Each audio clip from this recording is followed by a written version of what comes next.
साल में एक राजा हुआ करता था जिसकी 12 बेटियां थी, यानी कि 12 राजकुमारियां। वो बहुत ही खूबसूरत थी और एक से बढ़कर एक थी। अब सभी जवान हो चुकी थी। राजा ने उनकी शादी करने का फैसला लिया, लेकिन राजा को एक ऐसी बात का पता चला कि वो हैरान कर देने वाली थी। सभी 12 राजकुमारियां रात भर नाचती थी। किसी को भी पता नहीं था कि वो कहाँ जाती थी। राजा परेशान हो गया।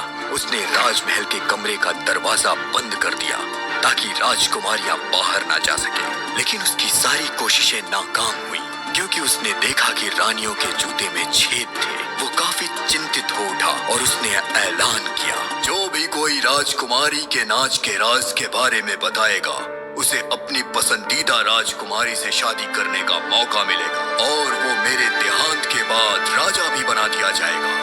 और अगर वो 3 रातों में राज नहीं बता पाया तो उस इंसान को मौत की सजा होगी।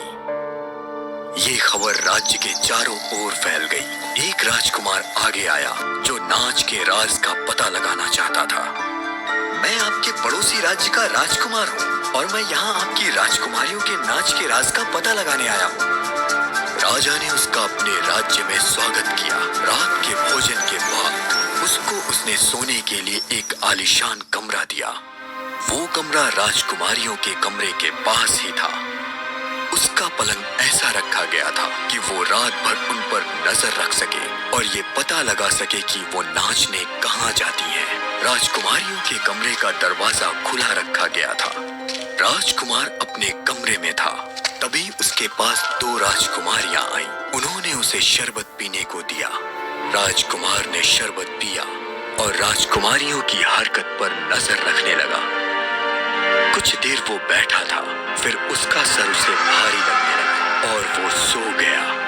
उसकी आंख सुबह खुली और उसने देखा कि राजकुमारियां नाचकर वापस आ चुकी थीं। ये सिलसिला कुछ और रात चला और चौथे दिन जब फैसले की घड़ी आई तो राजकुमार के पास कोई जवाब नहीं था।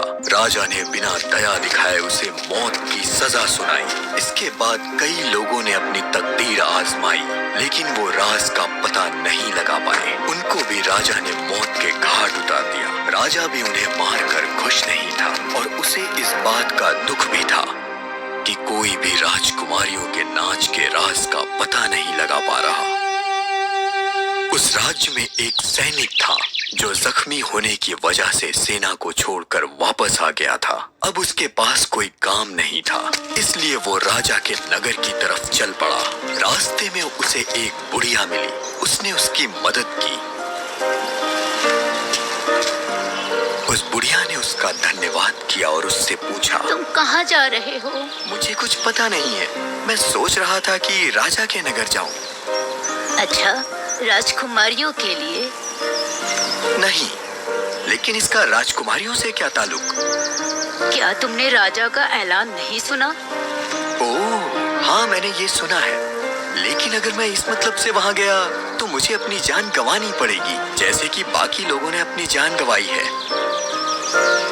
तुम बस वो शरबत नहीं पीना जो वो सोने से पहले देती है। तुम्हें बस उनके सामने सोने का नाटक करना है। ये कह के बुढ़िया ने उसे एक चोला दिया और कहा, तुम जब ये पहनोगे तो अदृश्य हो जाओगे। इससे तुम उन 12 राजकुमारियों का पीछा कर सकते हो। सैनिक ने बुढ़िया का धन्यवाद किया और महल की तरफ चल पड़ा। राजा ने सैनिक का स्वागत किया और उसकी भी अच्छी खातिरदारी की। फिर शाम ढलते ही सैनिक को भी राजकुमारियों के पास वाले कमरे में ठहरने की जगह दी गई।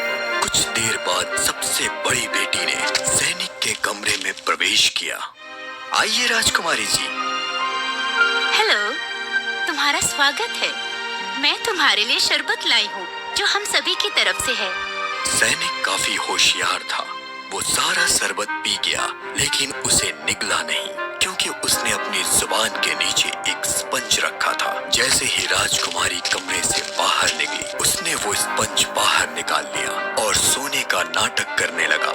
सभी राजकुमारियां उसे सोता देख खुश हो रही थीं और बाहर निकलने के लिए तैयार थीं। जैसे ही वो आगे बढ़ी, सबसे बड़ी राजकुमारी ने पलंग पर टपली मारी और पलंग जमीन में धंस गया।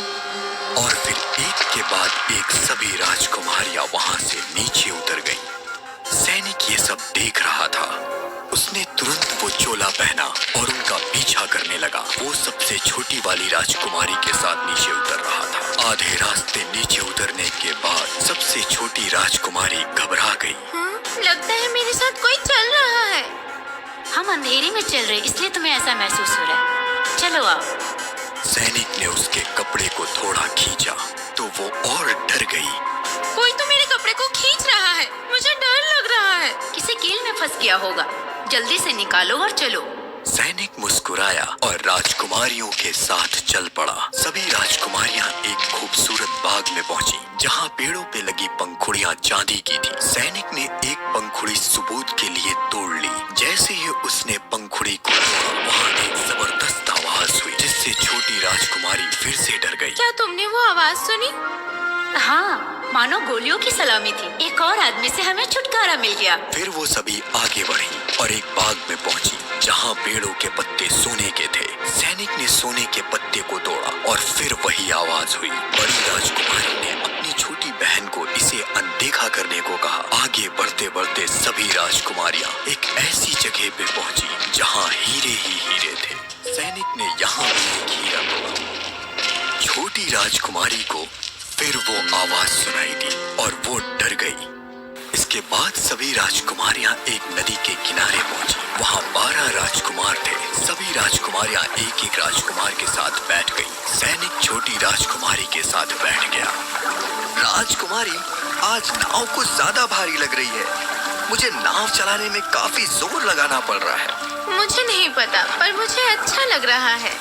सभी 12 नाव नदी के दूसरे छोर पर पहुंच गई, जहां बहुत ही शानदार राजमहल था। सभी 12 जोड़े राजमहल के अंदर गए और साथ ही सैनिक भी। उनके आलीशान हॉल में पहुंचते ही संगीत शुरू हो गया। 12 राजकुमारियां उन राजकुमारों के साथ उत्साह से नाचने लगी। ये सब सुबह के 3 बजे तक चलता रहा। तब तक उनके जूतों में छेद भी हो चुके थे। सबने वापस लौटने का फैसला किया। राजकुमारों ने राजकुमारियों के नदी के दूसरे छोर पर छोड़ दिया। इस बार सैनिक बड़ी राजकुमारी के साथ बैठा था और जैसे ही वो अपने कमरे की तरफ पहुंचने ही वाली थी, तभी सैनिक दौड़कर अपने बिस्तर पर जाके सो गया। और जैसे ही सभी राजकुमारियां अपने कमरे में पहुंची तो बड़ी राजकुमारी ने कहा, सब ठीक है, चलो अब हम अपने कपड़े बदलकर सो जाते हैं। ये सिलसिला कई रात तक चलता रहा। सैनिक उनका पीछा करता और सबूत भी साथ में ले आता और उनसे पहले पहुंचकर सो जाता। जब फैसले की घड़ी आई तो राजा ने सैनिक को बुलाया। महाराजा, राजकुमारियां अपने कमरे में बनी सुरंग से जाती हैं, जहां आपके राजमहल के नीचे एक और महल है। उसने राजा को सारी कहानी सुनाई। राजा ने राजकुमारियों की तरफ देखा, जो बड़े से पर्दे के पीछे से ये सारी कहानी सुन रही थी। क्या ये सच है? मेरे पास इसका सबूत भी है महाराजा। सैनिक ने राजा के सामने चांदी, सोना और हीरे वाले सबूत रख दिए। राजकुमारियों ने सच्चाई मान ली और राजा से सच बता दिया। राजा को सच्चाई जानकर खुशी हो रही थी। उसने सैनिक का सम्मान किया। तुम मेरी कौन सी बेटी से शादी करना चाहोगे? वैसे तो मेरी उम्र हो चुकी है, इसलिए मैं आपकी सबसे बड़ी बेटी से शादी करना चाहूंगा। राजा ने अपने सेवक को शादी की तैयारी करने का हुक्म दिया और उसी दिन शादी की सारी रस्में पूरी कर दी गई। मेरे जीवन के बाद इस राज्य के राजा ये बनेंगे। और फिर सभी राजी खुशी रहने लगे।